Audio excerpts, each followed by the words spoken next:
Are you ready? Buckle up. Oh, I missed you guys, by the way. Oh my goodness. So this month, as Dr. Peter said, yes, we're talking about our family of origin. Don't you just love that? Are you scared? I am. So, I love this image. It's like, get on the bus. We're just going to get on this bus and we're going to go from fantasy to freedom. We don't know what it looks like. We don't know where we'll end up, but we're willing to get on this bus and see where it takes us, right? So last week, Dr. Petra gave this incredible, powerful message. If you were here, I wish I was in the sanctuary so I could have felt the sanctuary. If you weren't here and you haven't watched it, I really encourage you to watch it. And she talked about the reckoning. And so today we're moving from the reckoning to the rumble. The rumble. Get ready to rumble. So when we rumble with this thing called our family of origin and the stories we tell about them, and maybe perhaps the stories we've been telling about ourselves because of our family of origin, it impacts perhaps every single relationship in our life, including the one with ourselves and everyone that we're close to, whether they're in our family or not. So I know that we work on these things, but we got to keep working on them. I don't know that this thing called the family of origin and all of the roots and all the tendrils and all that is ever really taken care of. I trust it is, but at least for me, I'm still working on them. So we're just going to work on them together and we're going to go deeper and deeper today. In this brilliant book called Rising Strong by Brene Brown. So she talks about the rumble as it relates to the reckoning. And the reckoning is how we walk into our story. That was the things that Dr. Petra talked about last Sunday. That all the ways in which we walk into this story. Well, the rumble comes when we own it. So we've got to own these stories. We've got to wrestle with them. We've got to rumble with them. And owning our stories means reckoning with our feelings and rumbling with perhaps some of our dark emotions. Our fear, our anger, our aggression, our shame, our blame. And perhaps, and sometimes, this isn't easy. It's not for wimps. It's not easy. It's scary at times. And it means that we're moving into this unknown place, and that takes courage, and it takes bravery. It takes courage and it takes bravery to say, all right, I'm going to rumble with my family of origin stuff. But there isn't an alternative. I guess there is. We can continue to deny our stories. We continue to be disengaged from our emotions. We can continue to let patterns that we may not even know run us over and over and over again. We get to bring them into our now present family, the future families, and by the way, all the ones coming after us, long after us. Or we can choose to live our own life, rumble with these things from our family of origin. And when we decide to own our own stories and bring the truth into it, then we actually bring our light into the darkness. And we know what happens when we bring our light into the darkness, don't we? The darkness disappears. So when I was looking for some depth in this topic along with Brene Brown and looking towards Ernest Holmes, I found one. Not that it's the only one, but I found one. Quote on courage. He talks about courage. And what he says about courage is he says, we all need more backbone and less wishbone. We all need more backbone and less wishbone. So he says that there is something which waits only our recognition to spring into being. And by doing that, we bring with it all the power in the universe. You got some backbone? We're going to let go of the wishbone. And so we can't just wish something that it would change. We can't just hope that it'll go away. We have to rumble with it. We sort of have to get in that arena and, you know, like wrestlers. I kept seeing a lot of that when I Googled rumble. You know, get in that wrestler and pin them down and stare them in the face and say, no, you're not getting back up. I got you now. Now that I got you, I ain't letting you back up till it's like 1, 2, 3, you got it. But we have to rumble with the things in the ring, in the arena. And Brené Brown gives us a brilliant, if you're not inspired by this and being willing to continue this work, which I know many of you are already doing, she says it often takes just one single brave person to change the trajectory of a family and change it big time. So we can choose to be that one brave person that changes the trajectory for our family forevermore. And she also says, by the way, and for any system. And don't we know that there have been one single person coming along to even change a big system? But it takes a brave person to do that. So, this book is so powerful. I'm curious of all you here, how many are reading it with Dr. Peter and I? Okay, how many who aren't are going to go get this book after this talk? Yeah, all right, because you're brave. and this is the third Brené Brown book that we've chosen for our book of the month. There's powerful stuff. I would say this is by far my favorite, Rising Strong. And there's so much content, there's no way she and I can cover it all in the month of June. And so I'm bringing three things forward from all the content on Rumble, and it's a major portion of the book is about Rumble. I brought three things, and I'm going to bring them to light. Three things that can change, if you're willing, to do either one, two, or all three of them, the trajectory of your family. And it begins with you. No matter if the family is this many, or, you know, that many. And one is grieve. Two, reflect. And three, open. I just really thought it's cool. It's grow. I know I left the W off, but I think it's cool. We can grow if we're willing to rumble. If we grieve, reflect, and open. So, are you ready? We're going to start with the first one. Take a breath. Let me introduce you to the ideal family. It's a Disney kind of family. It was challenging to find one image that could touch all of you, but let's just, maybe you find yourself, and when you think about the ideal family in this, I mean, it's like Disney. It's like the happiest place on earth, this ideal family. It's like two people are in love, and they're flying high, and they stay on their magic carpet ride, and they got a kid or two or three or four, and everything's great, and everyone in the family loves each other, and they support each other, don't they, in this ideal family? I didn't come from that. Not even close. How many of you didn't come from that? Did not. Most of us. So we've been working with this a while, right? This idea of an ideal family. Well, I had a mother who wasn't there for me. Although I have one sibling and a brother who's close in age, we are anything but close. Not ever been close.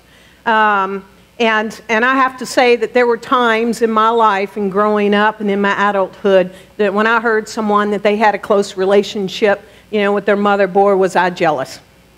I remember my childhood friends especially, and then, oh, my sister, my brother, my this, the that, we're so close, we're going here and there, and I'm just like, right? Didn't have it. And sometimes the nature of our family, not even the specifics, but the nature can cause us to go, I didn't have the ideal family. Like, even though, for the most part, my parents, and especially one, kept the same job, we moved around, which took me to different school systems for 15 plus years. And so I didn't have the, I've had this childhood friend for 30 some odd years kind of thing. We were in grade school and grew up. You know, some of you probably had that. So sometimes the nature of our family is not ideal. So in a sentence or a few words, just throw out some more that it didn't make it ideal for you. What? I can't hear you. Wasn't safe. What? Deaf parents. Step parents. Thank you. I was deaf. Step parents. Oddball. Big brother. Alcoholic. Incest. Workaholic. Rageaholic. Few more for those who have them. What? Constant fighting. Okay, well, so we see that there are all kinds of makeups, and so we are dealing with this idea of this ideal family. And so now, what the first thing is, and that Brene Brown tells us, it's most important for us who are willing to do and need to do, is to grieve this ideal family. That if we haven't, up until now, I invite you after this service, now, okay, it's fine, but you know, we got to rumble with it, is to grieve this ideal family. So we need to look it in the face that we didn't have it. Look at it directly. It wasn't for me, right? And actually, wasn't that, you know, grieve all the parts of our family that wasn't ideal. Because if we can't heal it if we don't grieve it. We can't heal if we can't grieve. And we know how strong forgiveness is. We can't forgive if we can't grieve. So we can run from grief because loss scares us. Doesn't loss scare you? I don't want to lose certain things. We can run from it, but yet our hearts reach toward grief because the broken parts of us want to mend. C.S. Lewis says, "No one ever told me that grief felt so like fear." So we can't rise strong if we're on the run, and we run from it. And we stay hooked, and we stay triggered, and we stay in patterns because we haven't grieved that we didn't have the ideal family. If we didn't have it, our family of origin, right? Brene Brown gives us some really good indicators as to why perhaps our society, our culture, ourselves as individuals don't grieve. She says, heartbreaks come from the loss of love or the perceived loss of love. And most of us are slow to acknowledge, well, what we're actually feeling is heartbreak. And there are two reasons why. One, we normally associate heartbreak only with romantic love. I'm only heartbroken in a romantic love situation. And that's actually not true, and that limits us and our grief. So it keeps us from fully owning our stories, especially with our family of origin. And so one of the greatest heartbreaks of my life that had nothing to do with romantic love is when my parents got divorced and how significantly that shifted the family dynamics and the choices I made, et cetera, et cetera. But that was a very heartbreaking time. I'm not sure I've ever fully grieved that. Another time was when I lost my grandmother at an early age. And I lost her first to a stroke. And she lived 4 years after that and then before passing. So it was heartbreaking that I lost my grandmother. There are other ways in which we have many, many heartbreaks. And sometimes we don't face them. The second reason, she says, is its association with one of the most difficult emotions in the human experience. And that emotion is grief. So if it's challenging or scary or frightening to grieve, there are reasons why. If what I'm experiencing is heartbreak, the grieving is actually inevitable. It comes at some point, especially if we allow it. But grief is perhaps the emotion that we fear the most. So here's what she shares from the book on this and how it relates to our family of origin topic. She says, we may need to bury our expectations or dreams. We may need to relinquish the power that comes from being right or put to rest the idea that we can do what's in our hearts and still retain the support or approval of others. Whatever it is, it all has to go. It isn't good enough to box it up and set it aside. It has to die. It has to be grieved.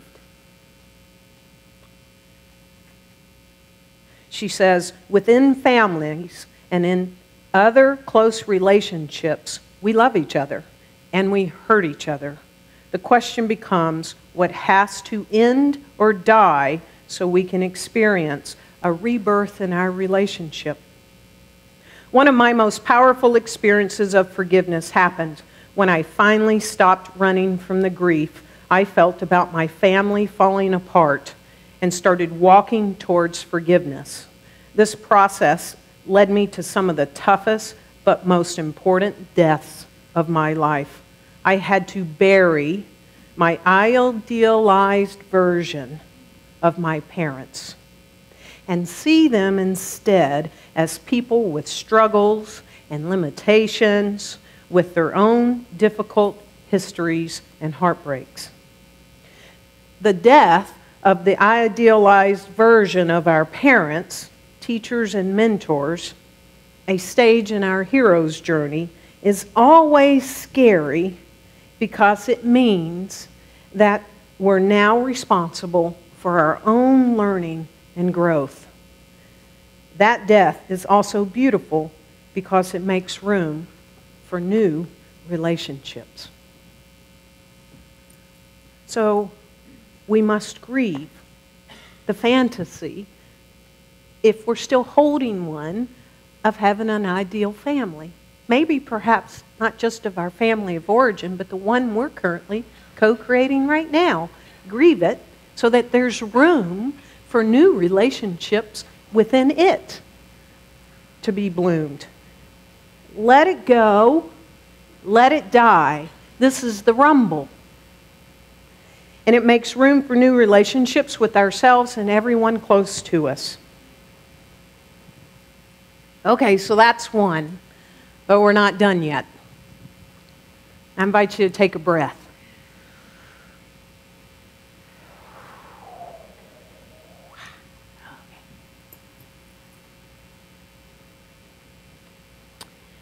We're moving into the second one. It's from a section that she says, in, you must go. Walking into our story is the reckoning. It can feel dangerous, but in, you must go. And so remember, the rumble is when we own it. So we got to go in. There's a pivotal scene in The Empire Strikes Back where Yoda is training Luke to be a Jedi warrior, teaching him how to honorably use the Force and how the dark side of the Force, anger, fear, and aggression, can consume him if he doesn't learn how to find calm and inner peace. In this scene, Luke and Yoda are standing in the dark swamp where they've been training and a strange look comes over Luke.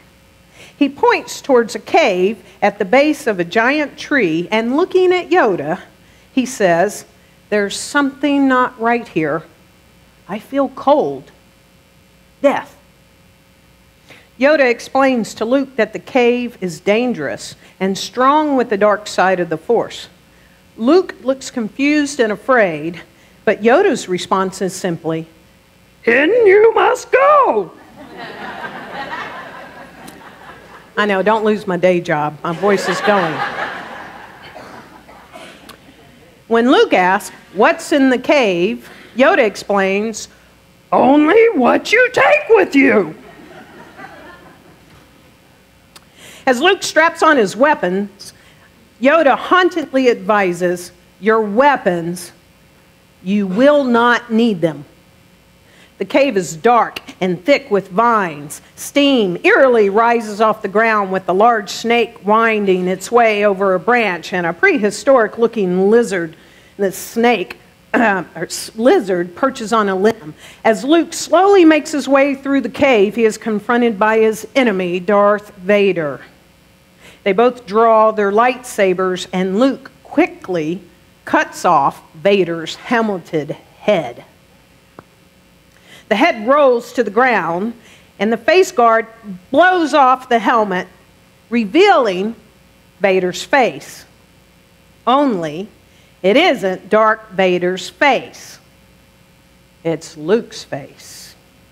Luke is staring at his own head in the ground. You see, walking into our stories of hurt is like walking into that cave in Yoda's swamp. It can feel dangerous and foreboding, and what we must ultimately confront is ourselves. The most difficult part of our stories is often what we bring to them. So,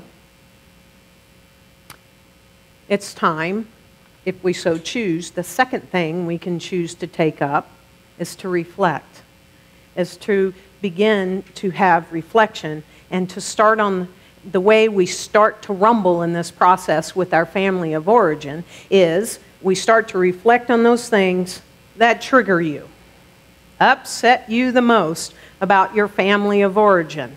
Anybody got any? That make you crazy.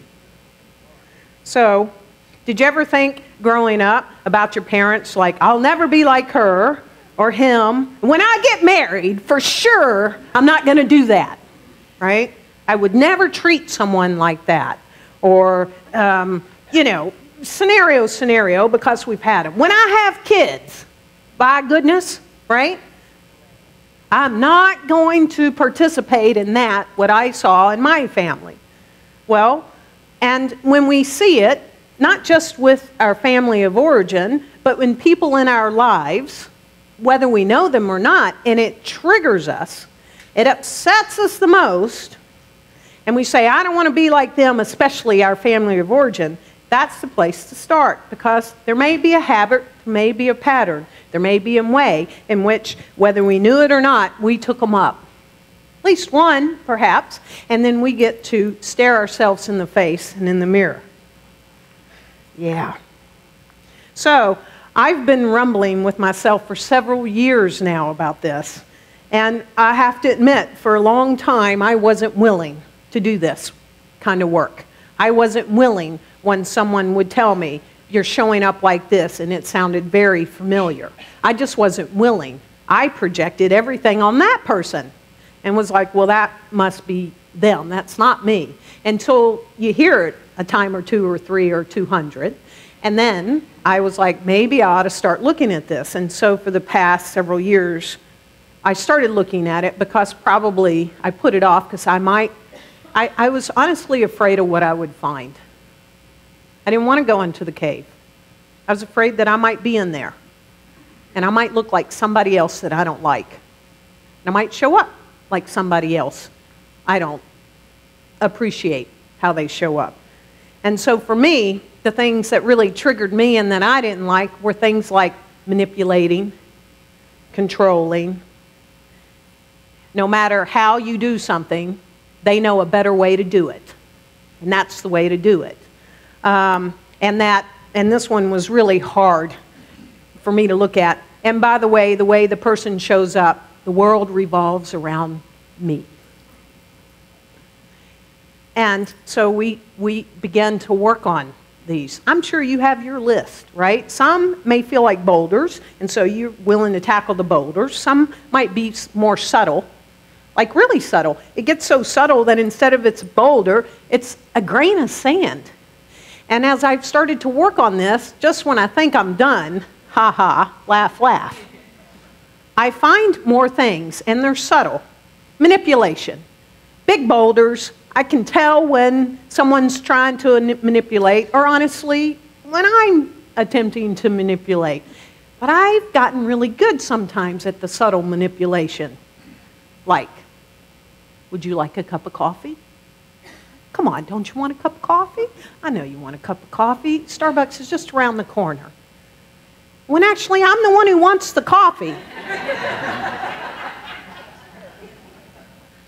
In preparing for this, I had to look at myself once again. This was years ago. But I'm like, do you know, I'm admitting it. I had to admit it to myself first. That there was a time where I manipulated, and I know that my partner didn't really want to at the time, to buy $1 million house in California, because guess who wanted it? But it became their idea. These are hard things to look at least for me. And so I've now started to notice the grains of sand because they're subtle.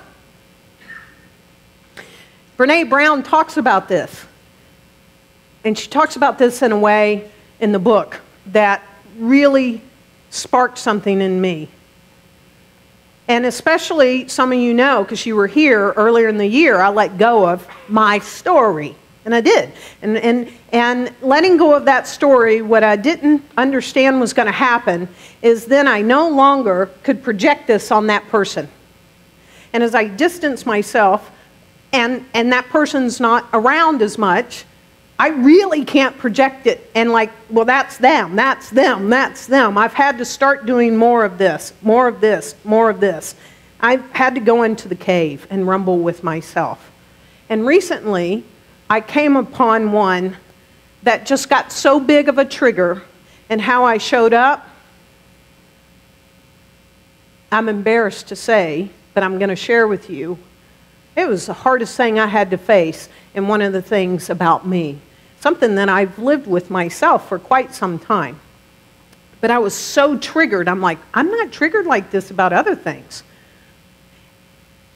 So after reading her story, I went, So, as many of you know, recently, Peter and I we downsized and moved into this lovely little condo, this nest, we call it. And we love the nest. And as we were moving into it, it was just so perfect. It was in the spring. It was a few months ago.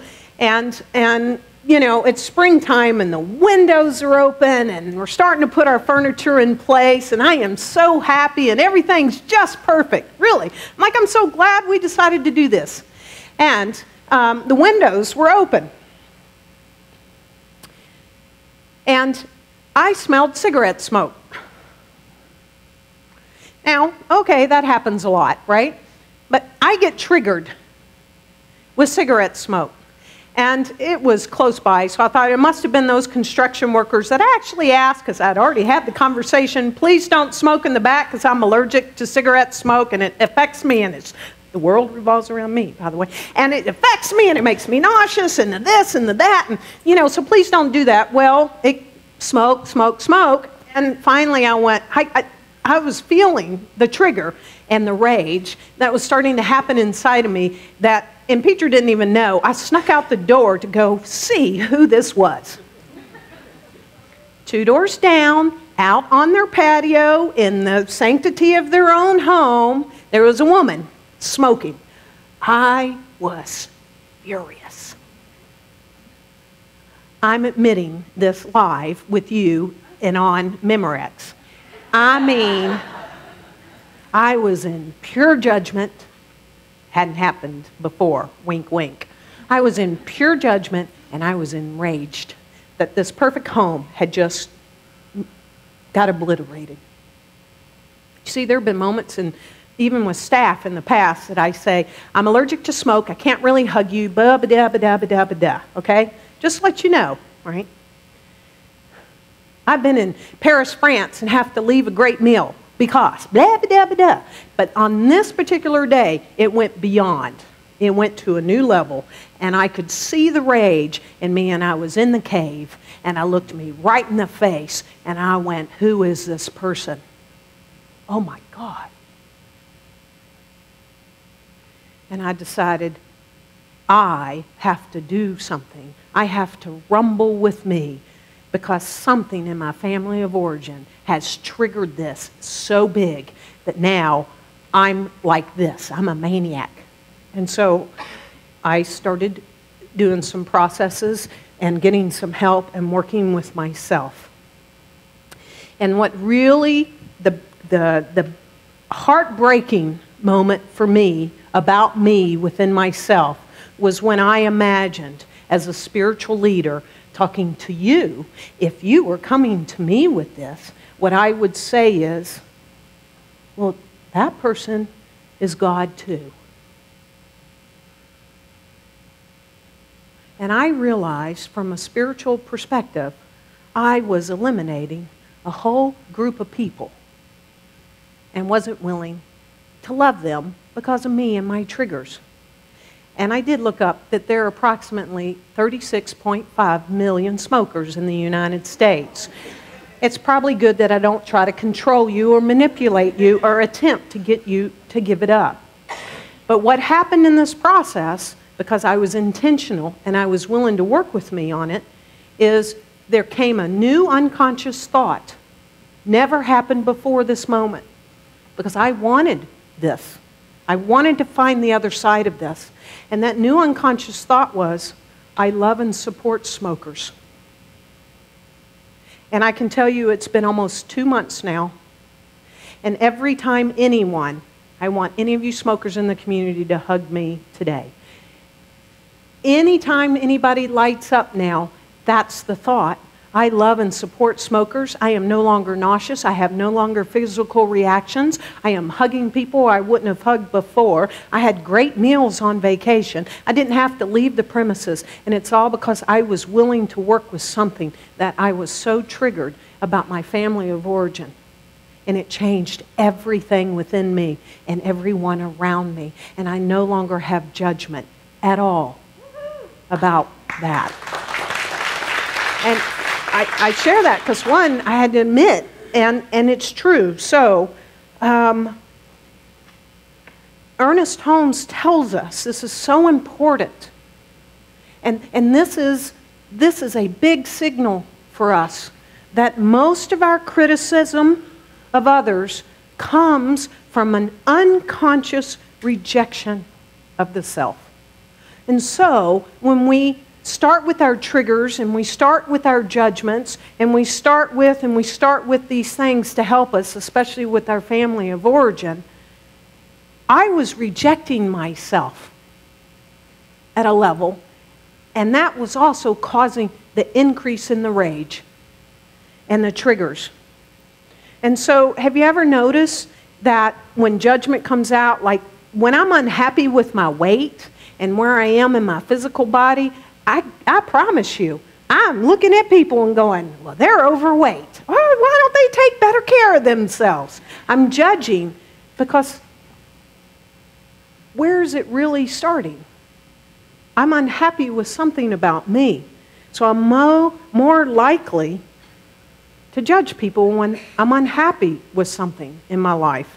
And so that's one of the profound indicators that may be a new one for you now, that something's going on and we need to reflect upon it and rumble with it. Brene Brown tells us we don't judge people when we feel good about ourselves.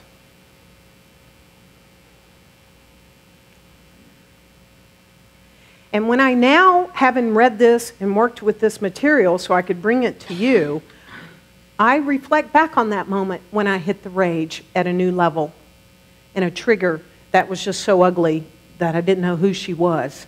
And I wasn't happy with myself. And there I was having massive judgment, more so than I normally did. Okay, take a breath. That's number 2. Because we're not done yet. We got one more to go. So perhaps this is one for you. I'd like for you to bring someone into your mind, in your heart. I want you to think of someone, especially start with and try to start with someone from your family of origin, living or not, it's okay, who fills you, when you think of them, with some sort of resentment, frustration, disappointment, makes you angry, or when you think about them, you just feel yourself closing down and getting tight. Just bring that person into the forefront of you right now. And if it's not a person that's family of origin, move outside that ring and find someone. Because I imagine we all have at least one.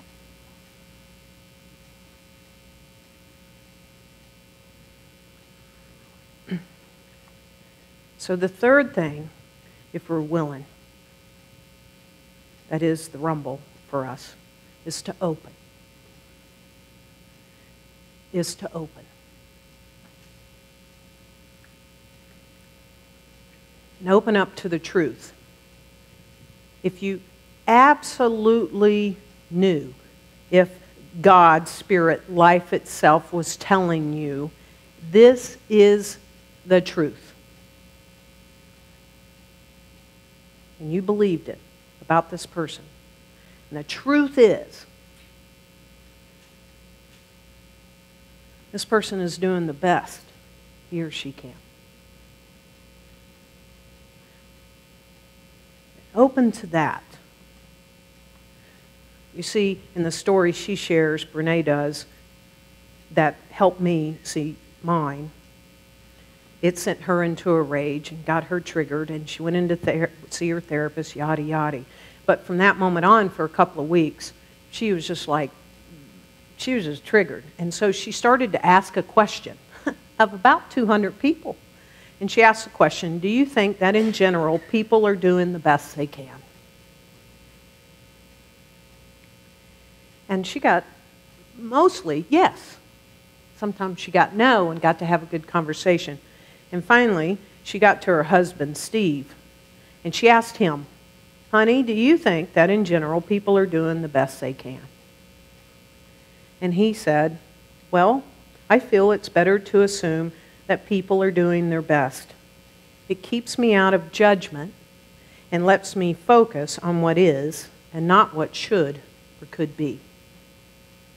And so, one invitation for us to look at and to rumble with is to open so that we can stop loving people for who they could be and start loving them for who they are.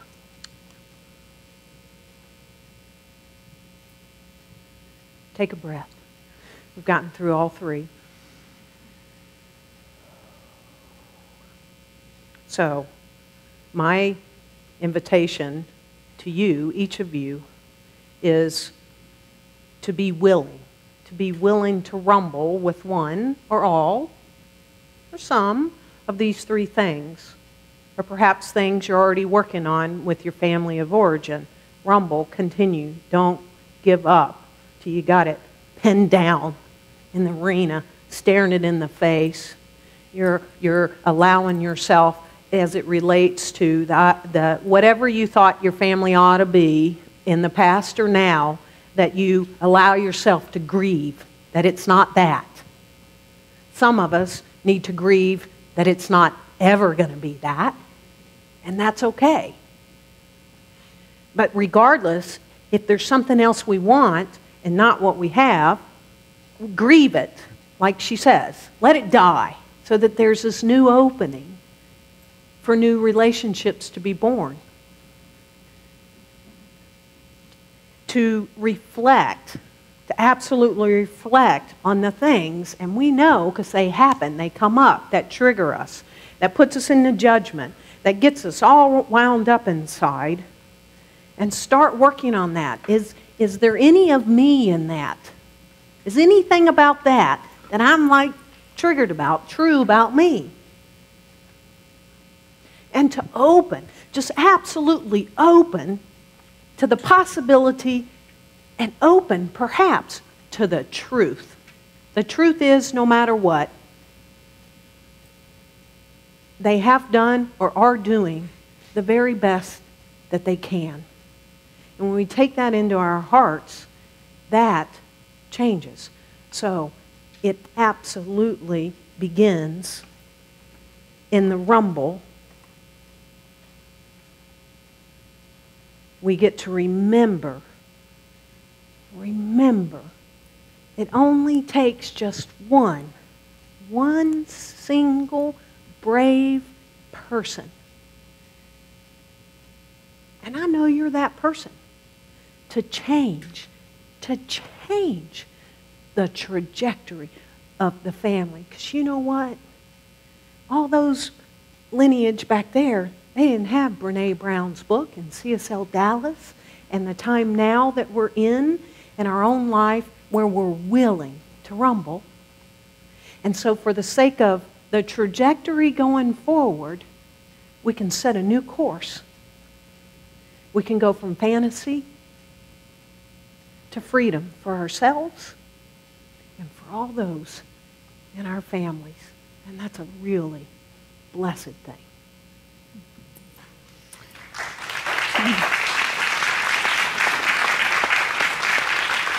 So just inviting you now to take that in.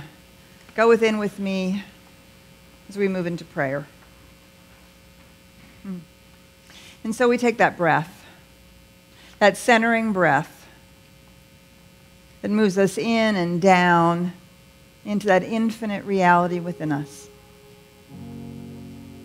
It is here in the sanctuary of our heart, in the privacy of our own soul, that we touch that infinite reality, the mystery of life.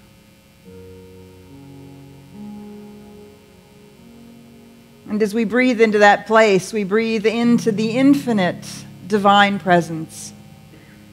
Life, love, joy, peace, beauty. The power of God, the presence of love, the wellspring of creation. And that life which is moving the universe is moving us right here, right now.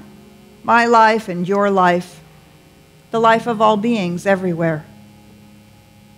The life of all people.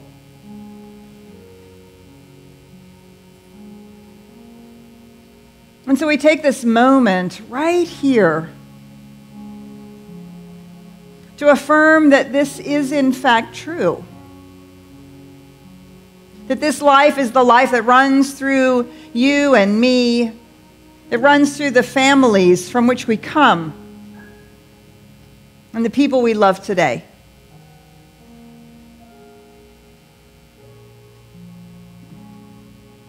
And as we know this truth, let us affirm this morning that we bring our light, not our darkness. That we have the courage and the strength to confront what needs to be confronted, to release what needs to be released.